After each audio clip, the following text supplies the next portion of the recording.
All right. Hey, I want to thank everybody for joining. Welcome to our December Oregon CCA Zoom call. We are grateful this evening to have Trey, I apologize, is it Carskadon? I think I just butchered that. I apologize. Did I practice it earlier? Right. Carskadon? Carskadon. Carskadon. I am so Nice. sorry. But Hey, Trey is definitely well known in the Northwest area, whether you've been following any of the McLaughlin home sportsman shows, and certainly you need only go to YouTube to see some of the videos that he has put out there regarding dams, which is what we are hoping to talk to this evening. So expect that we're going to have a bunch of questions this evening. As I'd shared, please use the chat option that we have. I will be viewing those chat questions and trying to get to them during the call when we have some breaks. So with that, Dawn, I'd love to kick it over to you just to provide any additional introduction that certainly Trey deserves. Yeah, I can actually pronounce his last name. So Yeah, that was embarrassing. I apologize. I never have that problem with my last name, by the way. I only have one syllable. But anyway, I've known Trey for quite a while. We've shared passion for fish, and we really kind of connected up during the Klamath Dam film that I was involved with. And that's coming to fruition here pretty quickly. And I'm sure that Trey will have a few things to comment in terms of the parallels and the things that don't parallel. But he's a great guy, really smart, thinks through stuff, has done really great stuff for Lachlan and that corporation. He's really done a good job, and I think we've all benefited from that. Just making it through COVID is an event in itself, and they've seemingly done that, and he'll talk a little bit about that. Anyway, yeah, we're here to talk about dams. I've asked Trey to talk a little bit about himself and his background, and then jump right into the dam issue. You wanted an update on the boat raffle, the Willie boat raffle. We did okay. We hit break even a few weeks before the raffle for the drawing, which was good. There was an early decision to try to do this on a short time frame, and based on that and that being a little bit of a challenge, we did fine. Had 6 other winners for the other goodies, the barbecue and things like that. So anyway, I would say that was a success and that we didn't lose any money. So I'll tee up the raffle or the fish trivia question for the end of the hour so that everyone stays till the end. This is egregious marketing, but I've got 2 things this time, and I'll tell you that the trivia question will be relevant in terms of what Trey is here to talk to us about. I'll give you that hint for the trivia question. But we've got this cool Hatchery Wild polar camel double wall aluminum cool thing, and this Coast deal. We're going to have a big winner. So for when your power goes out, this lasts 25 hours on the batteries. It pops up. It's real bright. Or you could stick it in the middle of your boat and it'll light up the whole boat. So we're the trivia question winner will win those 2 items. And before we do that, Wade will explain the ground rules. One of them is, in this situation, is that Trey cannot participate in this particular trivia question. So there. Anyway, with that, we want to introduce Trey, and we feel honored to have you here. Thank you. Thank you, Don. Appreciate it. And so I've been a long admirer of Don's work. I'm on the marketing side of the equation now, but when I got out of college, I started behind the tackle counter and kind of worked my way up from there. I started advocating for salmon and steelhead back in the late 70s, making trips to the commission and to the legislature. I was a lobbyist for NSIA for some period of time. I've been on their board since the 90s and been deeply involved in salmon advocacy in the Northwest, salmon steelhead advocacy. And I bring a industry voice the issues. And that's essentially how we've been used by other organizations, is being that voice of business and industry, and not just in, environmental voices. So I got involved in the dam issue, actually, sometime about mid 90s, I guess. And we were on a lawsuit in Judge Redden's court that advocated for spill over Columbia River dams. And that was really our initiation to this whole process. And at the time, and as the case with all of these issues, so I've been involved with riparian habitat reparations in Southeast Oregon in the early 90s, deeply involved in the gillnet issue, starting from the early 80s all the way through to the 2000s, and governor signing the legislation for the reforms.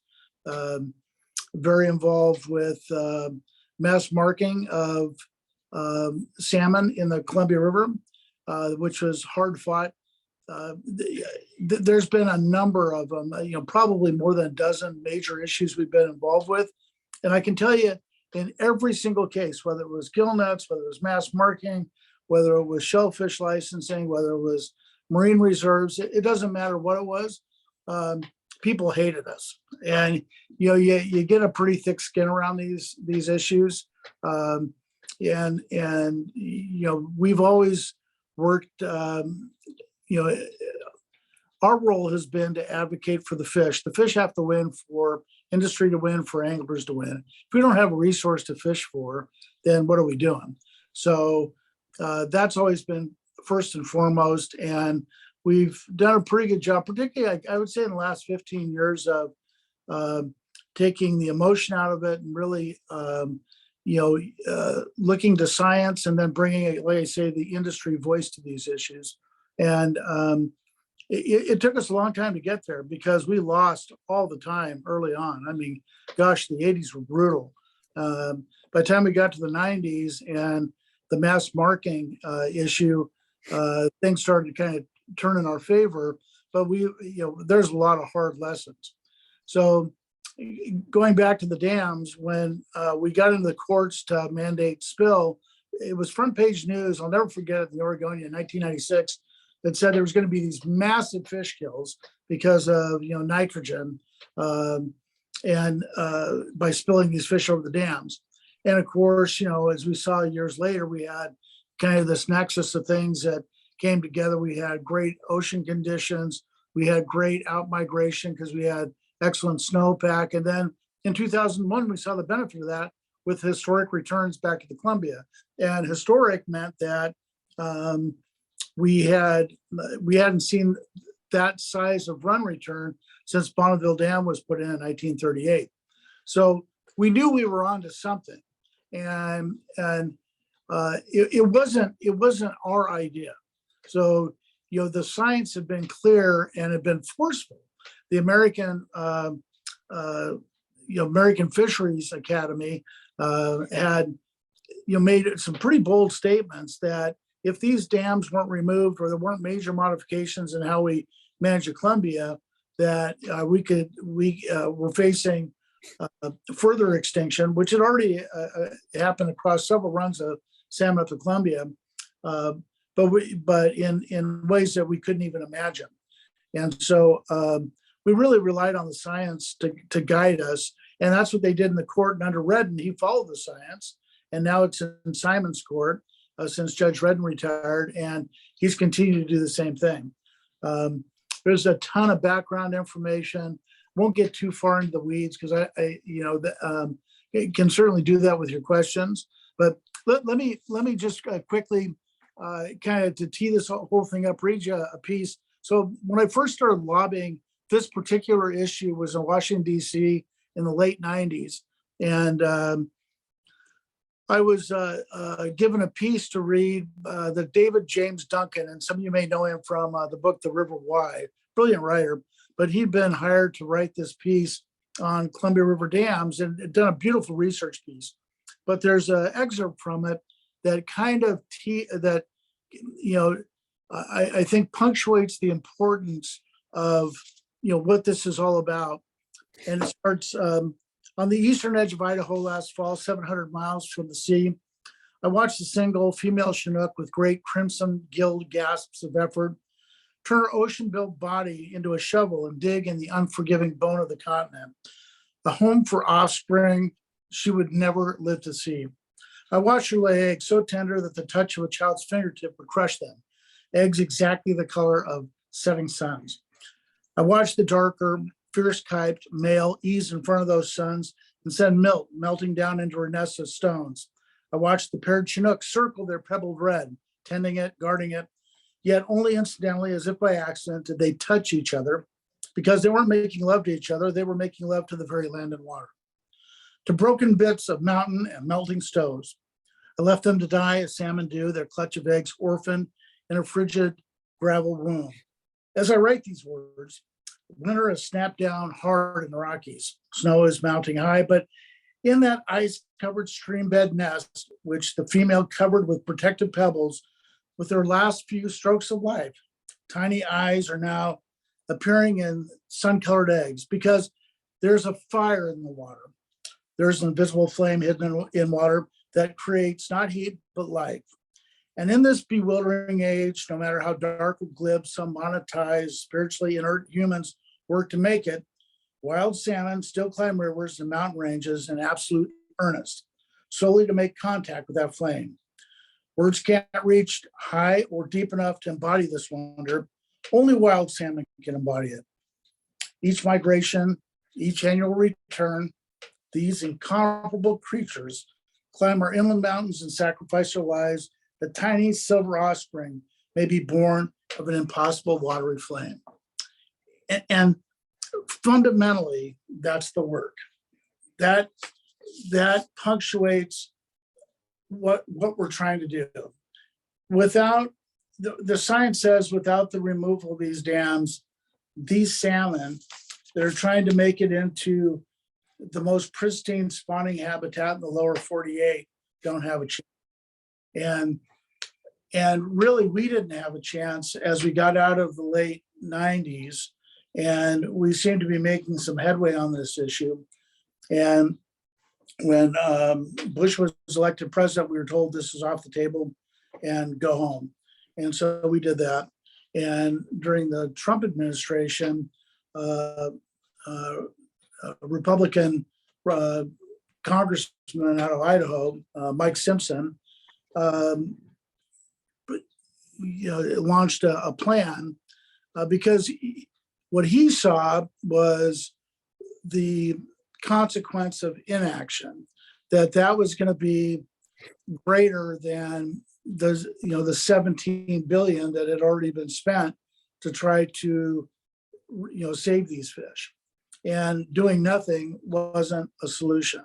So here we are today with an opportunity, the best opportunity in our lifetimes, to see salmon come back to the Columbia numbers that we've never seen in our lifetime. So to give you just a rough idea of what that means, you'll remember in 2021 when we had that perfect storm. We had great outmigration because of the court-ordered spill. We had great snowpack. We had great ocean conditions, and we returned about 457,000 spring salmon to the river. In average conditions, it's about 267, 270,000. In bad ocean conditions, under current circumstances and current hydro management, about 140,000. So what this would do is that when we had a year like 2001, where we had that perfect storm, you could expect to see 1 million spring salmon back. This is not saying it. This is what the science says. The American Fisheries Society. In average years, we would see better returns than what we had in 2001 at roughly 586,000. And in bad ocean condition years, 250,000. So 250,000 on the low end, over $1 million on the high end. And those of us that, enjoyed that 2001 run, remember just how good it was. And also a constraining factor in a lot of our fisheries are these Snake River stocks. So that solution of, well, let's just raise more hatchery fish and it'll all be solved. It's not quite that easy, because the constraining factor isn't the hatchery returns, it's the wild returns. And with these increases, you can expect to see significant increases in wild returns. Goes for sockeye too, as well as the fall Chinook.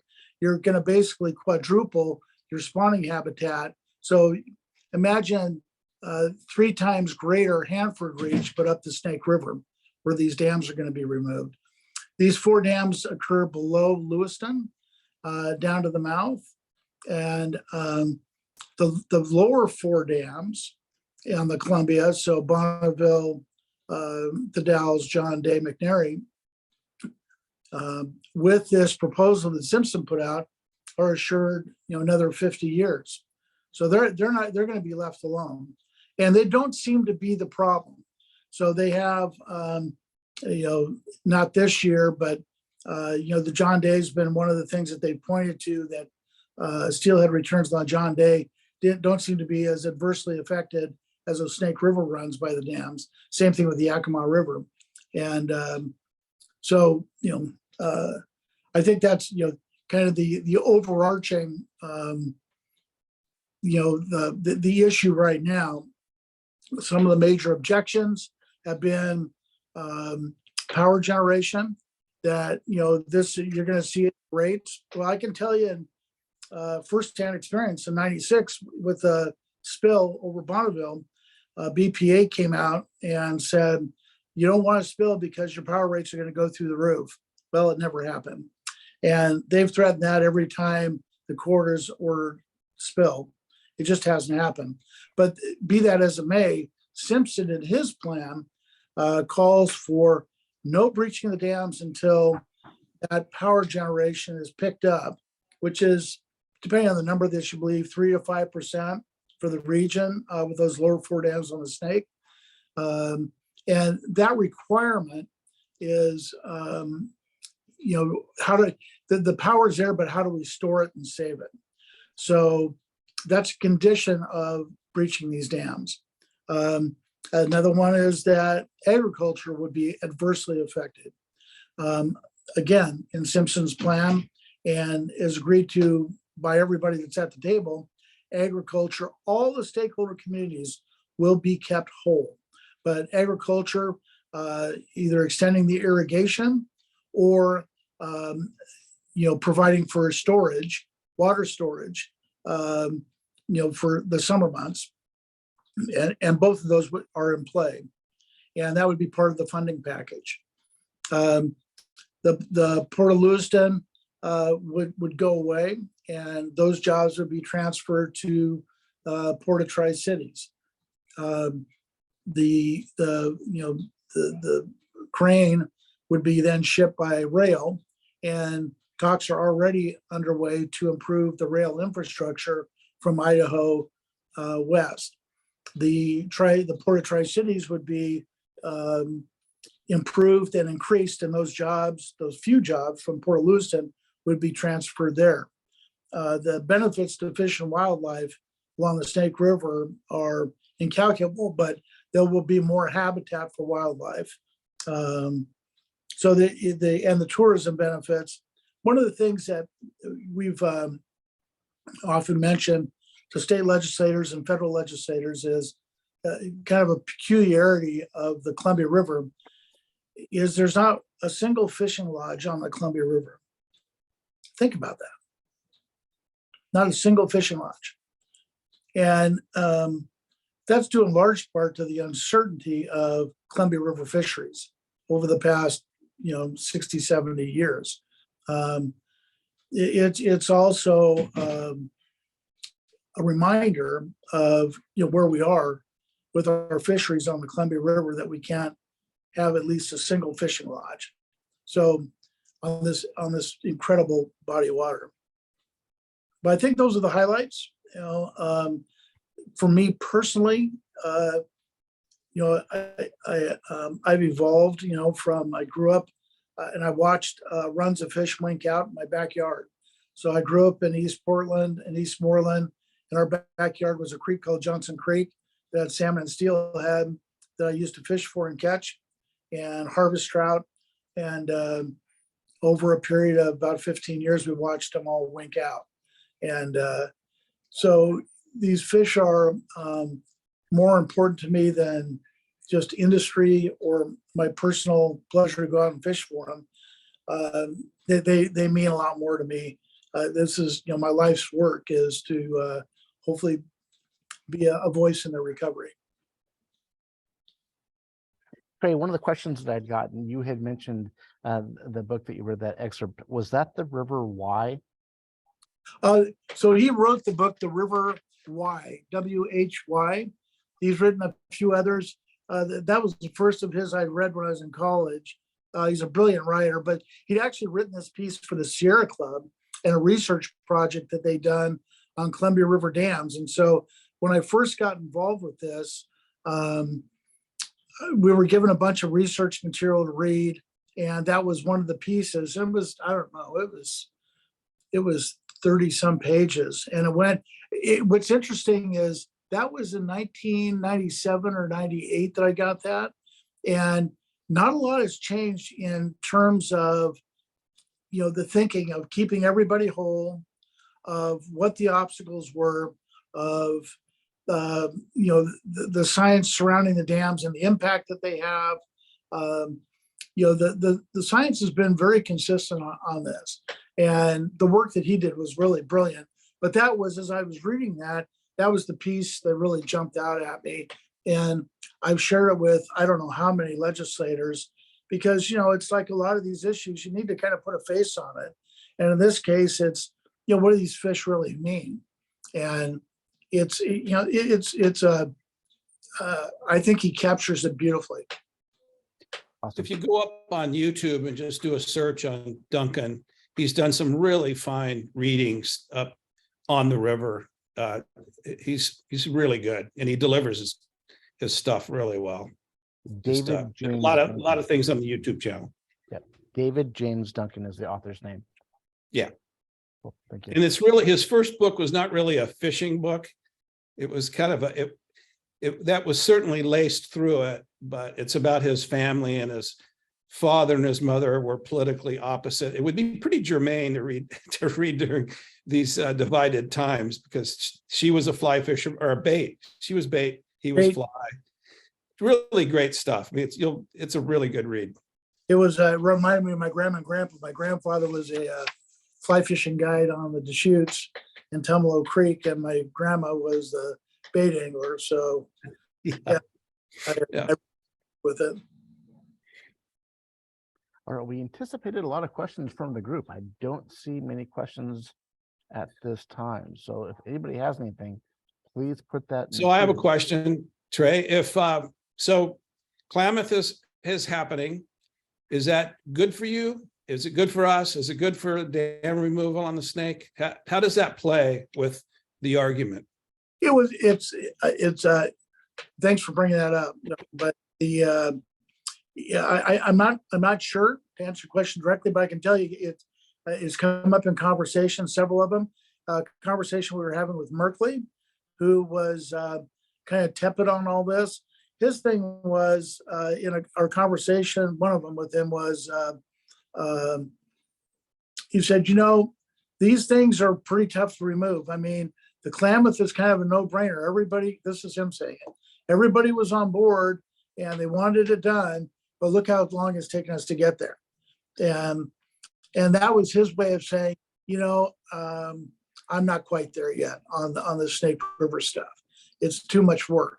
And I think that's changed, and there's more and more buy-in, and Biden administration has, is aboard and pushing for this, and they support it, and NIMF supports it, so that, which is a huge first for us.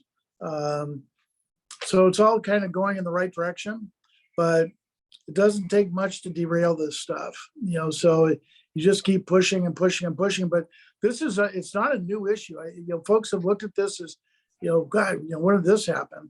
And it's been going on. I mean, it was already pretty well baked in the mid 90s. And so I got to believe it was going on in the 80s. They were looking at this and thinking about it. And because we were pushing pretty hard, and it was not a new issue when I got involved with it in the 90s. There is a question that's kind of asking, like, what would be the blueprint for removing the snake, the dam on the snake? What would that process look like?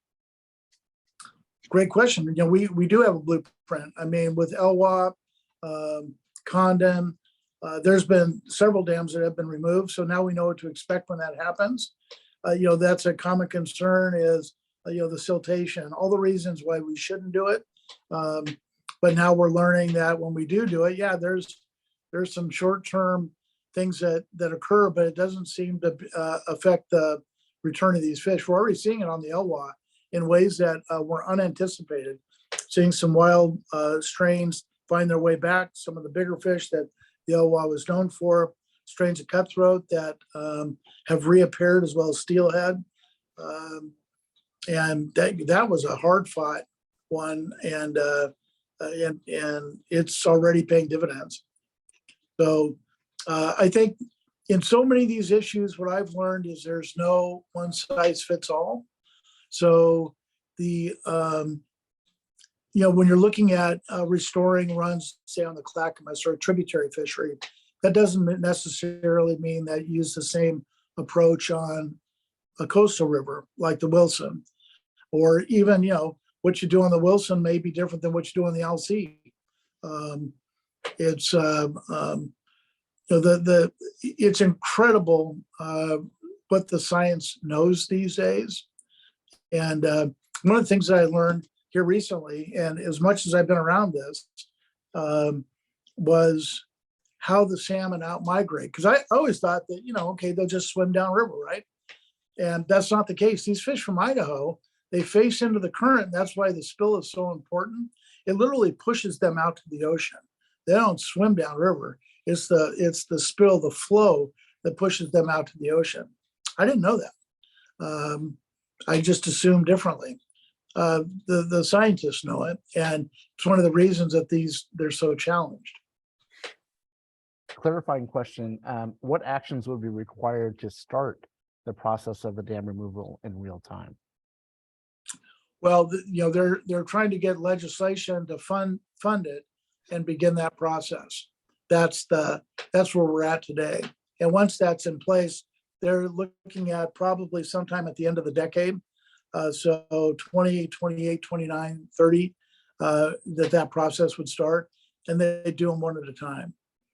How long that would take, I can't tell you, and I don't think they have that answer yet. I mean, they probably have an idea, but it's nothing that I've read. Okay. I got a text message from one of our members asking what happens or what is the plan if the removal of dams is not working? So there was something that was floated here recently of, well, let's just take out 2 of them and see what happens. Well, 2 doesn't get you what you need. That's the science is pushed back, and all 4 need to go.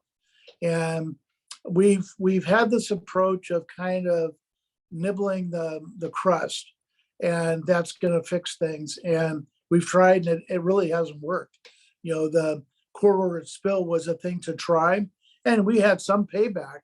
But when conditions are great and everything is working like it should, okay, then there's some real benefit. But when it's not, and the rivers are warming up, and you don't have the snowpack, and ocean conditions are poor, then we just continue in that downward spiral. So they're very clear. This is what needs to happen. Understand, that this is actually from, I believe this was from ODFW, that the dams, from the upper river dams, they take about 60% of the run out. So each one of the dams plays a part, and it's a known number. Everybody knows it. It's how the river's managed. It's a known number. It's roughly 60%.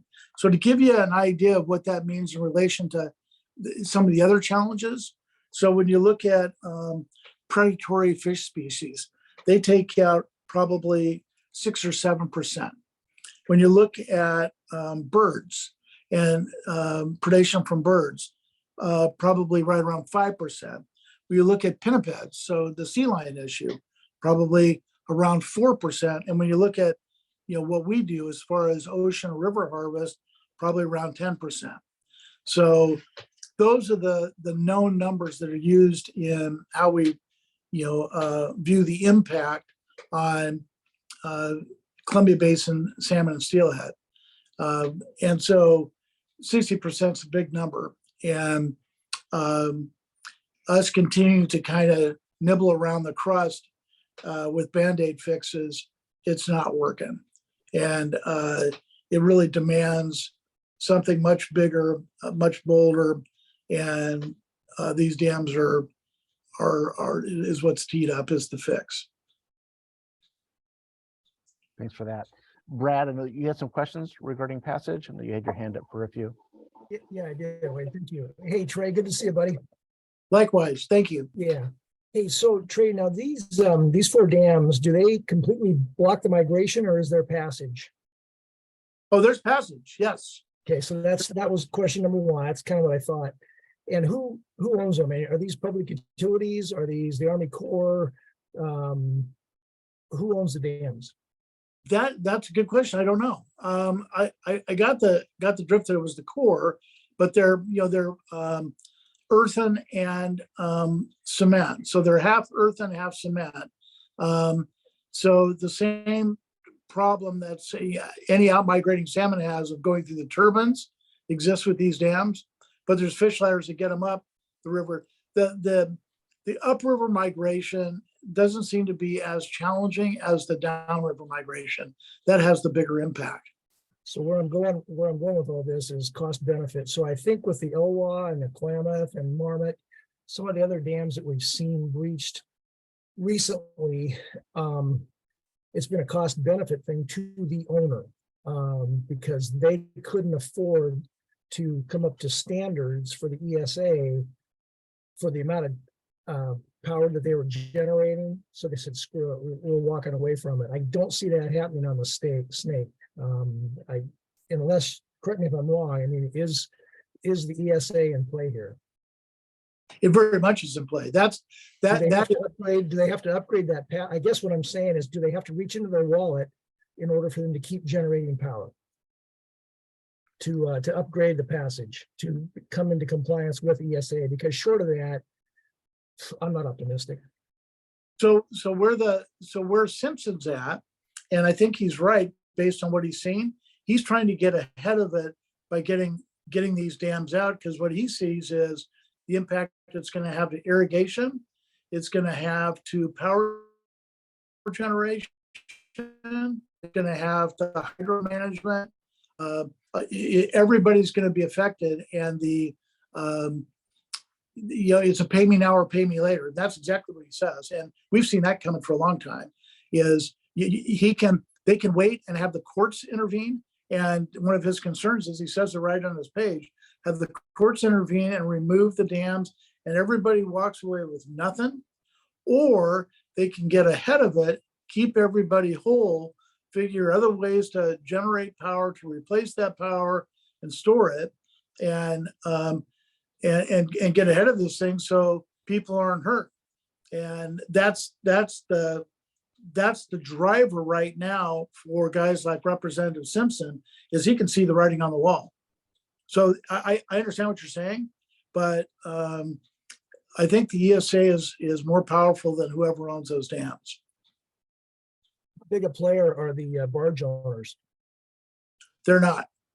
I mean, at this point, you're talking about somewhere in the order of about 20 jobs, and those jobs can be moved, not a long distance, down to the Port of Tri-Cities, and the Port of Tri-Cities stands to benefit enormously only with infrastructure investment and expansion, but also they're looking at adding in that area, just in terms of new jobs, about 300 new jobs a year over the course of the removal of these dams, and then several thousand more once this is done in terms of tourism, et cetera, et cetera. There's quite a bit of information on Simpson's website. Go to Congressman Simpson's. There's quite a bit of work that we've done in answering this stuff. He's working very closely with agriculture, for instance, and the communities. One of the folks I was having breakfast with was concerned about the landowner, saying, they've got this beautiful lakefront property. And another guy, and I didn't have to say anything, another guy at the table said, well, they'll have riverfront property and more of it. So the benefits to wildlife are incalculable right now. All right. Hey, I see that we've got some questions coming in from the Mount Hood chapter viewing party. I think Dale had a question. Dale, are you available to ask the question? Yeah, can you hear me? Yes. Okay. Feedback, unfortunately. Okay, got it. For Trey, I've been following this for some years, and the one question that comes up is, as you mentioned, there's some heavy hitters, National Marine Fisheries Service, that has come out in favor of this. But the one agency that is dragging their feet is Bonneville Power. And why are they being so resistant to this, even when their own biologists say this is a benefit to the fish? They've been that player the entire time. When we would go to the Redden Court, that's who we were. That's who was on the other side of the argument, was BPA, and they run it like a business, and which is on the one hand is great. The other part of it is they think they own every drop of water in the Columbia River, and that's been one of the frustrations. And sitting in those hearings and watching Redden do his thing, he's very patient, pretty soft spoken, but you could just see over each of the hearings him getting more and more frustrated with their denial of the science, which was clear. And at the end of the day, they lost. So I don't know that. They have been the opposition every step of the way, and they probably will be through this. It's a good question. Do we have any other questions for Trey? So that you said the next real milestone is legislation, that's being developed for people that want to help. Is there a way for anybody to help in terms of advocacy or pitching in to be part of getting that legislation moving, letter writing? I don't think it can ever be said often enough. The impact that individuals have and the access that they have to the government, I think is one of the, it's easy to kind of throw your hands up in frustration, saying, nobody's listening to me and I'm just one person, I can't get anything done, but your voice really does count in these things.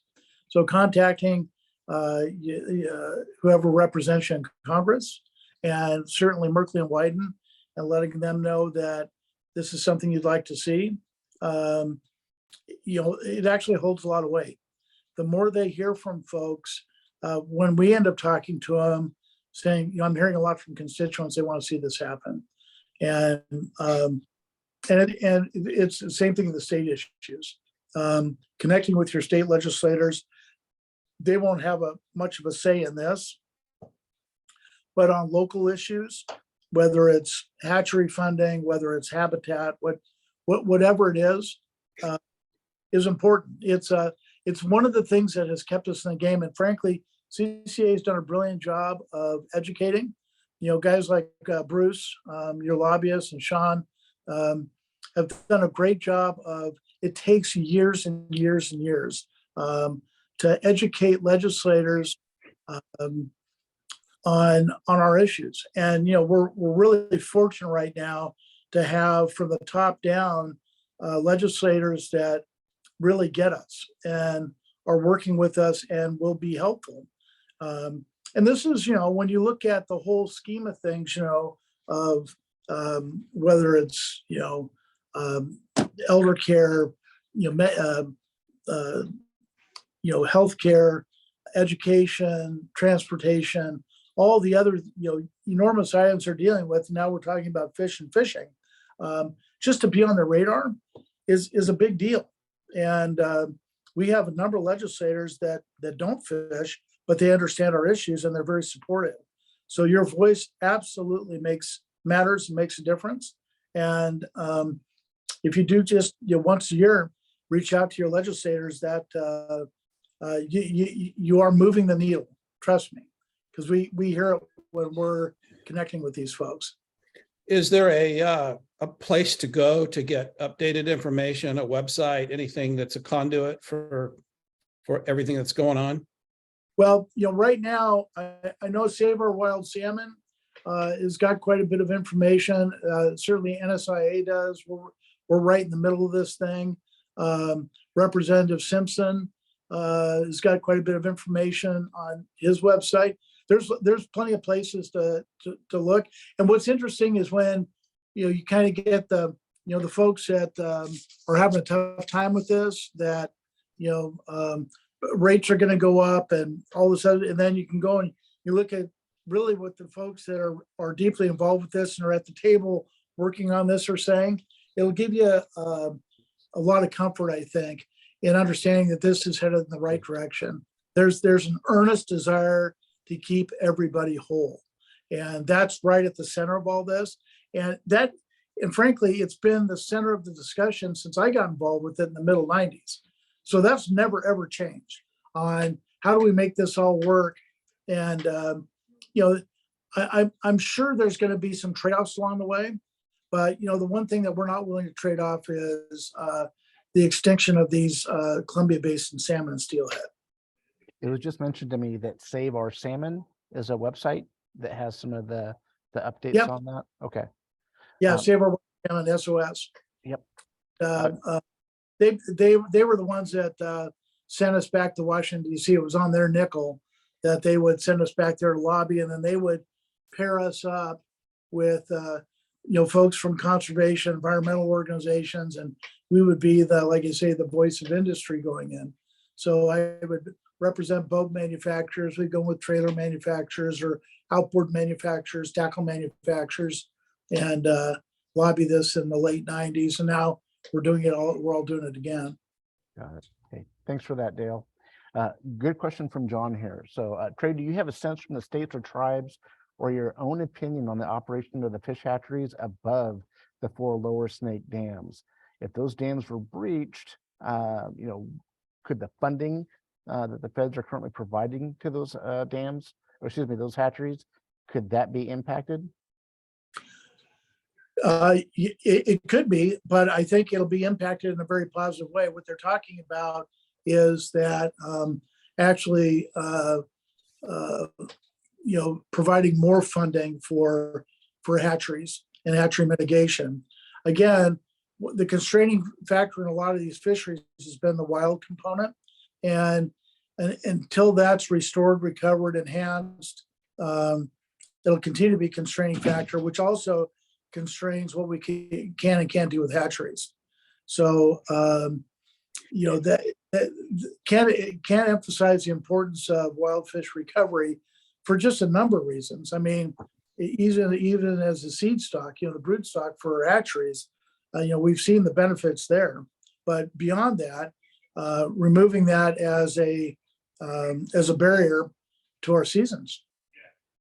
Imagine 1 million springers coming back to the Columbia River and fishing through April every day in the Columbia River. Imagine that. Imagine for the fall fishery or for the sockeye fishery, every day.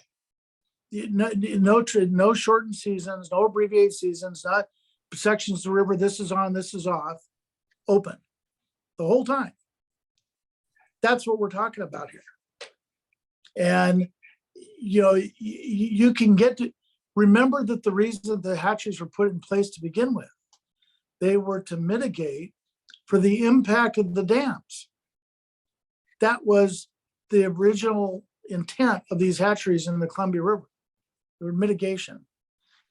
So with that mitigated, what do you need?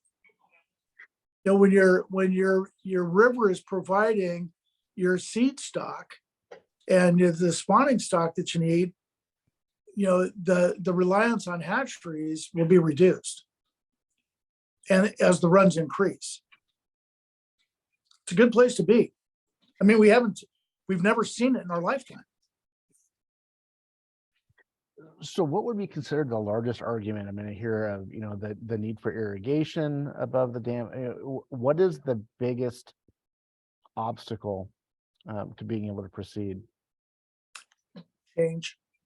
More than anything is just change. People wrapping their heads around such a monumental change. We're talking about taking 4 dams out, and there's all kinds of reasons to remove them. Maintenance, the cost of them, the lack of power generation, the impact they're having on the salmon, the costs associated with inaction. Lots of reasons to do it, but the biggest thing that's in the way is, this is a big move, and government doesn't move quick. We've all seen that. They don't turn on a dime because, one horse is out of the barn on this thing. It's not like, oh crap, we remove these dams, we better put them back. They're be careful. And like I say, if we made that decision today or in a year or two from now, it's still going to be the end of the decade before they come out. It's just how the process works. So, right now it's just people being careful. But I think the more you dive into this, the more reading you do associated with the benefits, it's like there's no good reason not to do it. And the money's there. The infrastructure. It's an infrastructure investment, and they're hoping to get it done with the infrastructure bill, but that didn't happen. Now that there was some concern that Simpson, because of this, might not, he might not be reelected, and that didn't happen. He was overwhelmingly reelected. So, he's got a clear path on this to continue to pursue it. And I think it's our best chance right now, because with Simpson and the willingness in the Congress to do this, you have an opportunity for some bipartisan work to get this done. I was pretty fortunate a couple of years back to be able to tour the land above where they had removed the Elwha. And it's just amazing to see, the communities around it were, just, so encouraged with, it's coming back immediately. So, that would be great to see.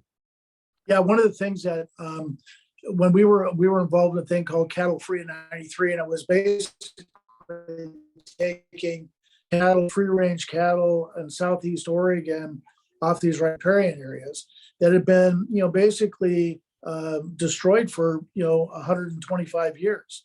And within 10 years time, the wild trout return, there's so many benefits, and people hadn't seen it in, a number of generations. But to us, it was remarkable how fast these watersheds recovered. So yeah, you're exactly right. What we've seen so far with dam removal has been a lot of upside, not much downside. I have yet to hear, like Savage Rapids or any of those, them say, boy, that was a bad idea. Yeah. A question that came to me was saying that the first hatchery was built in the 1870s. So how can it be said that they were built to mitigate the effect of dams? Weren't the dams built after? Well, 1938, when Bonneville was put in, that's when Mitchell Act was passed, and Mitchell Act funded Columbia Basin hatcheries mitigate for these. But yeah, you're right. There's been hatcheries in place, but with Yeah. with the dams out, the point is we won't be as reliant on hatcheries and hatchery funding.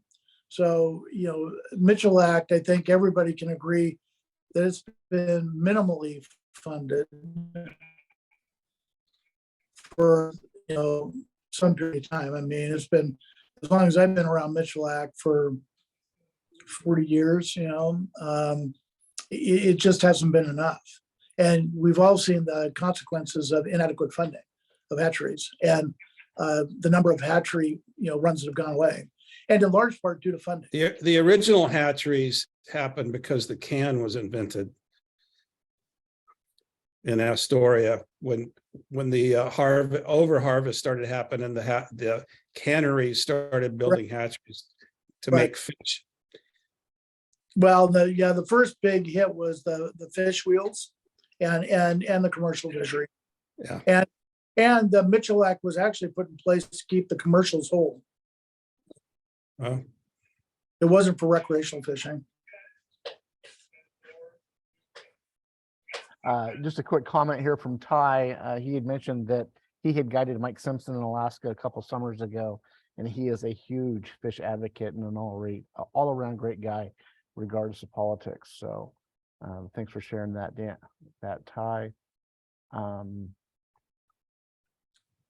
We are at 7:23. Don, I know you're going to need a couple minutes, and I do have some events that I can talk to as well. yeah, But go ahead. quick opportunity. Any last questions for Trey? Man, he has shared a ton with us, so thank you. A lot of familiar faces. Thank you, guys. I really and ladies, I really appreciate the opportunity and wish you all the very best. Merry Christmas. Yeah, you too. One thing is we have started posting this up on the CCA Oregon website. So if you can't make the meeting on this second Tuesday of each month, you can go up and watch it there. And the statistics are pretty cool. We're getting sometimes as many people and a couple of times twice as many people watching the Zoom call a week or two later. So thank you guys, everyone here for being here tonight. But if someone missed it, let them know. They can just go to ccaoregon.org. Yeah, thanks for that, Don. Hey, before we jump into the raffle, because we're going to keep you till the end, just talk real quick some of the upcoming events that we've got. Our January Zoom call Thank you. is going to be on January 10th. And we're also going to have a Zoom call on the 14th. And excited, our first 2023 banquet is going to be Lynn Benton. So they are having their banquet on March 11th. Salem chapter is going to have theirs on March 25th. And then the Willamette Falls on April 1st. Tillamook on April 22nd. Mount Hood is May 5th. And then Columbia County the next night on May 6th. So I know our chapters are already hard at work getting these banquets prepared for what should be an exciting season. So if you haven't got a banquet ticket for your local chapter, reach out to your local president. I'm sure he would be happy, or she would be happy to send one your way. Okay, once you go over the rules, we'll do this really fast. All right, so what's going to happen? Dawn is going to ask a question, and then I'm going to be looking at the chat. So please make sure that you've got your chat window open, and when you have the answer, put your answer in the chat. I will be reading them off. Don will identify the first time that he hears the correct answer. Okay, so a lot of you know that there are 4 dams coming out down on the Klamath. This has been years and years of effort to remove those dams. There are 4 of them. So anyone that can answer 2 of them, can write 2 of the 4 dams, wins this great coast lamp light and this cup. 2 out of 4. All right, so who can put 2 of the 4 dams that are being removed off the Klamath into our meeting chat? Did Julie leave us? Because she wins everything. Yep, she's gone. Too bad. 2 out of 4. I'm not seeing any entries into our Nobody? chat. Come on, guys. Okay. Ice Harbor, Lower Goose. That's it. I think that's Alaska. No. No. How about 1 out of 4? Let's go for one dam. There are enough of you that have already been able to do a browser search. 1 out of 4. 2 of them are actually the same. There's one that's called something 1 and something 2. Come on, folks. Yeah. Someone's got to be Am I doing a not search. seeing something here or what? I expected I would be seeing. Come on, something. Ty Wyatt. You can do it, Ty. Oh, God. Okay. Wow. Everyone's typing. Everyone I better see Little restart. Goose. No. Little Goose. No. Iron Gate. Monument. Nice. Who was that? That was good. Iron Gate. Iron Gate is Emil George. Good. So Emil George, we need to get his address to you, Wade. I can get So- that information for you.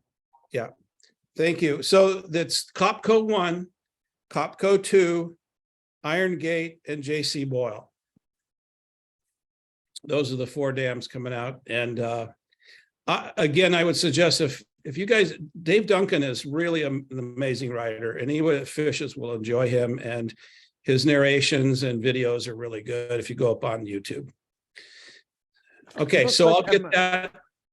You got an address I send it to? Yeah, I'll get one for you. I know. Okay. I know where Emil lives. right. I've got a question from somebody in the group. Boos Archley, you've got your hand up. Archley, You are on mute.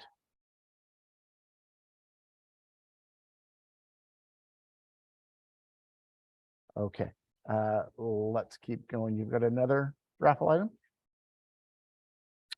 no, both of those were both for Oh, that you one did both question. of them. Yeah, Wow. both of them. Yeah, it's a like $900 value, somewhere Yeah. between $50 and $900. I should have you send them to me. I'll make sure he gets half of them anyway. No, the coast lamp's pretty cool. In a boat, it's really nice because it just projects out over the whole boat. All right.